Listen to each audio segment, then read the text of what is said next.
by Daybreak.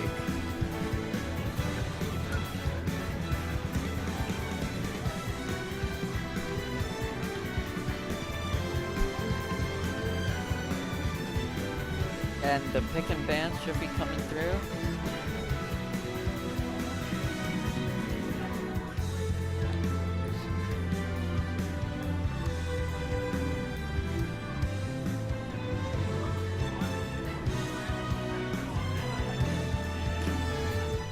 And Ksev is your number 2 seed at this tournament. Daybreak is the number 3. So this should be a pretty close battle, and I'm hoping we see it. Ksev obviously known for his mastery of Snake.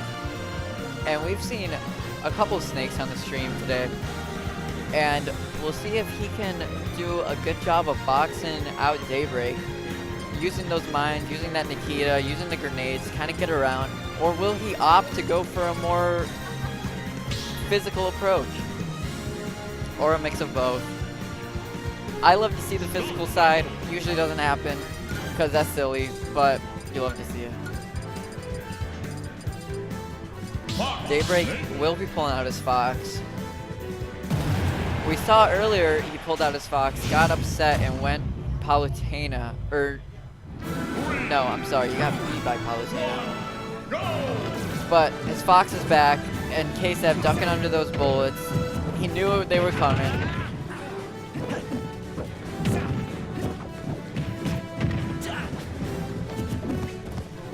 And game 1, Ksev looking real aggressive for a Snake. Maybe doesn't want to get peppered by those lasers as he knows how much damage they can do. But he will blow himself up. And something Daybreak does have access to is that reflector, of course. We saw Mewtwo utilize it to perfection.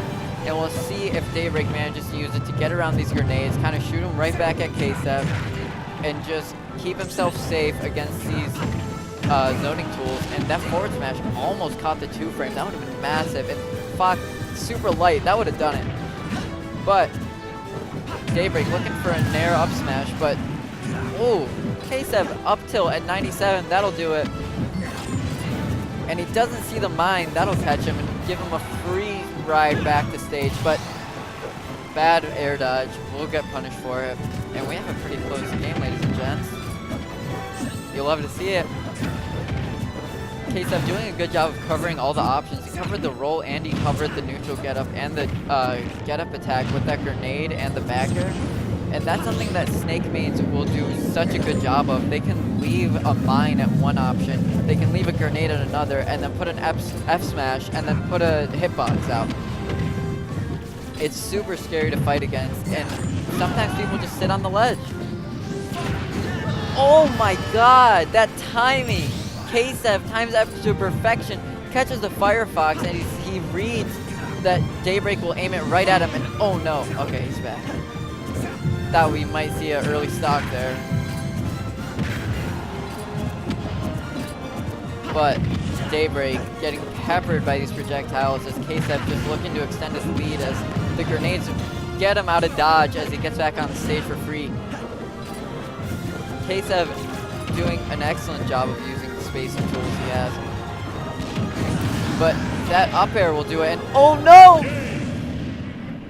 He hits him with the up air, takes the stock, super clean, and then he panic up B's and sends himself to the left thinking he'll catch a ledge or just be on the edge of the stage, and then he just goes soaring. Unlucky, but I guess now you see how good Fox's recovery is from one end of the stage to the other. Oh, you really hate to see that. I wanted to see how the end of the game went there as Daybreak was getting more warmed up and they were figuring each other out a little bit.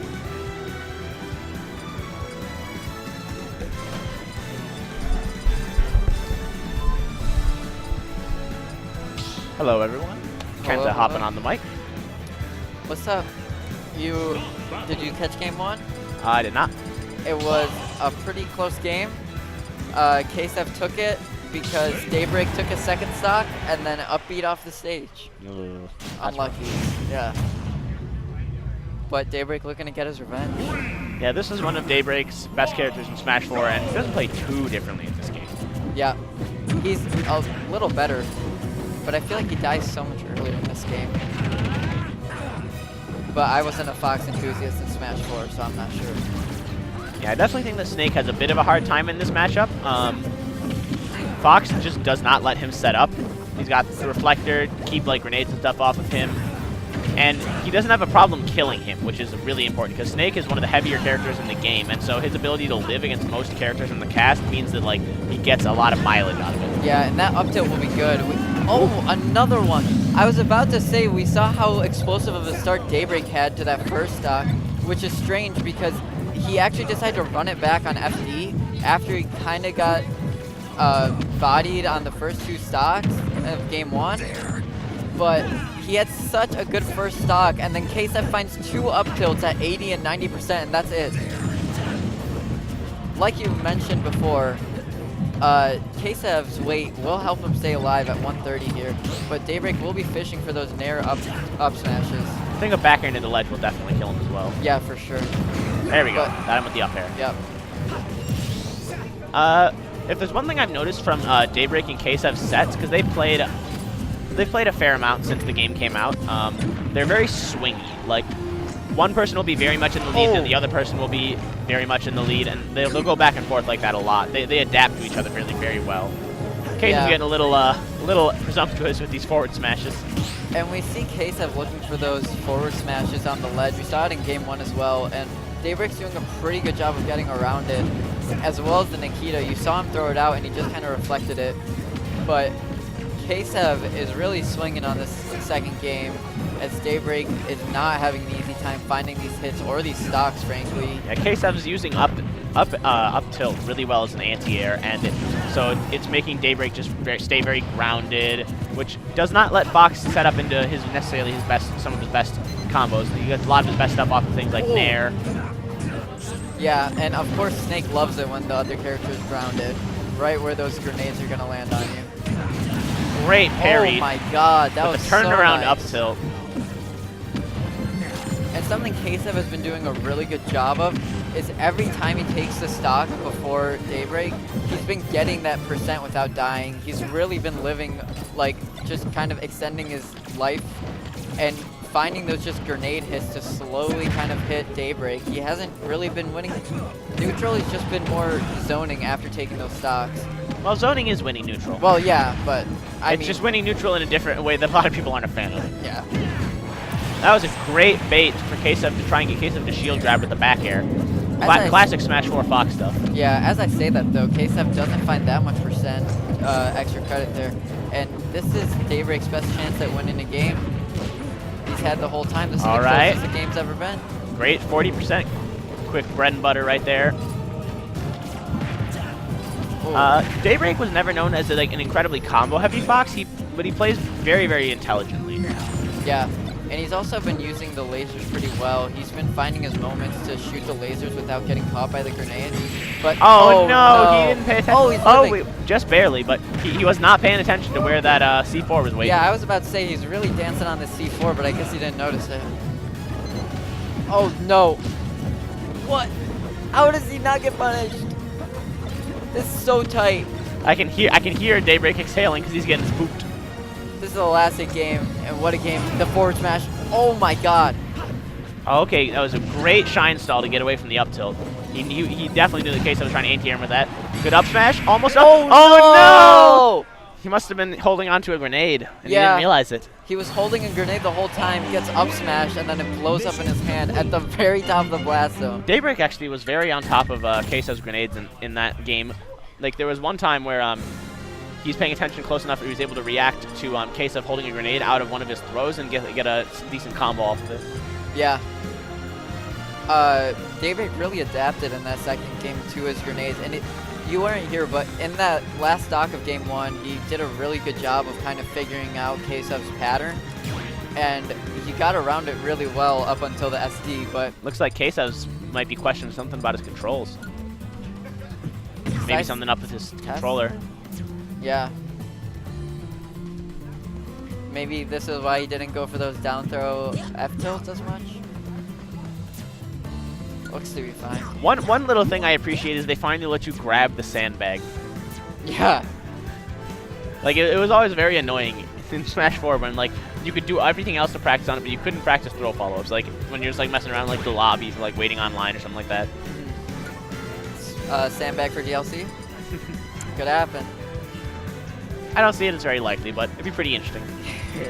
Definitely a true Smash representative. Yeah. Get those Miis out of here. Flat Zone X, the best stage. I don't know about that one. All right. Looking like Yoshi's Island is going to be the stage for, I believe, the last game of the set. This is still best of 3, right? I think so, yeah. A bit of a goofy stage, honestly. I don't know if I'm a fan of the slopes. Yeah, they're particularly bad on Yoshi's Island Brawl. Yoshi's Story is better about it. They're just on the ledge at least, though they do let you camp a little bit at the ledge. Yeah, I'm okay with Yoshi's Island Brawl, but this one is kind of. This is Yoshi's Island. Or sorry, Yoshi's Story. Anyways, oh, Daybreak decided he didn't feel like losing. Yeah. He ended up going his main Wolf. Even though he did win the last game with Fox, so it's interesting. Maybe he thinks that his Fox didn't have enough gas left in the tank. Yeah, and I mean his Fox, Ksev did get 2 matches to kind of adapt to it, and he did barely win that second game. Now, one interesting thing to see is how if Daybreak is going to make sure like his muscle memory isn't all messed up by playing Fox right before this, because the Spaceys do have a similar feel, but they have very different options in a lot of situations. Yeah, and Wolf definitely has a lot of different combos to Fox. But oh, the double forward smash. Yeah, that was a bad. We out here pressing buttons. But it works. This blaster that Wolf has is so much more annoying than Oh Fox's. wow. Yeah. Daybreak with the custom combos here on Ksev, just throwing him all over the stage. Yeah, but Fox's blaster is kind of negligible, where you can just get hit by it while you set up your own kind of minefield. But Wolf's you cannot get around. Yeah, Ksev still with strong anti-airs. Yeah. Daybreak, it just doesn't even seem like he's respecting the grenades anymore. Like he's just ignoring them and just hitting Ksev over and over. Yeah, other than the occasional reflector. He still seems like he's not being very mindful of the C4 though. Oh no! Oh my gosh. How did that not connect? It looked like he was in it. I thought that was a stock. I definitely thought he got hit. That's unlucky, but it happens. I wouldn't call that unlucky. Like, it's on the Snake to make sure they're managing their grenades. Why is he standing on the C4? What is he doing? I don't know. He didn't notice the C4 earlier either. Maybe he's just not paying attention to it and he doesn't even realize. Now, one good thing, and I think this might be the reason. Actually, no, this is Ksev's counter pick now that I think about it. Yeah. But Daybreak is getting a lot of mileage off the fact that Snake can't crouch under his blaster anymore because of the curvature of the stage. Yeah, I was about to say that too, and then I realized it's Ksev's counter pick, which kind of doesn't make sense. But maybe he has. I think Ksev just likes how small this stage is. Like people die very early. Great back air from Daybreak. Gonna take the set though. You have to wonder if a small stage is what he wants, though, because he is a zoning character, so maybe he wants the room. Well, it's more like small blast zone, sorry, not necessarily a small stage.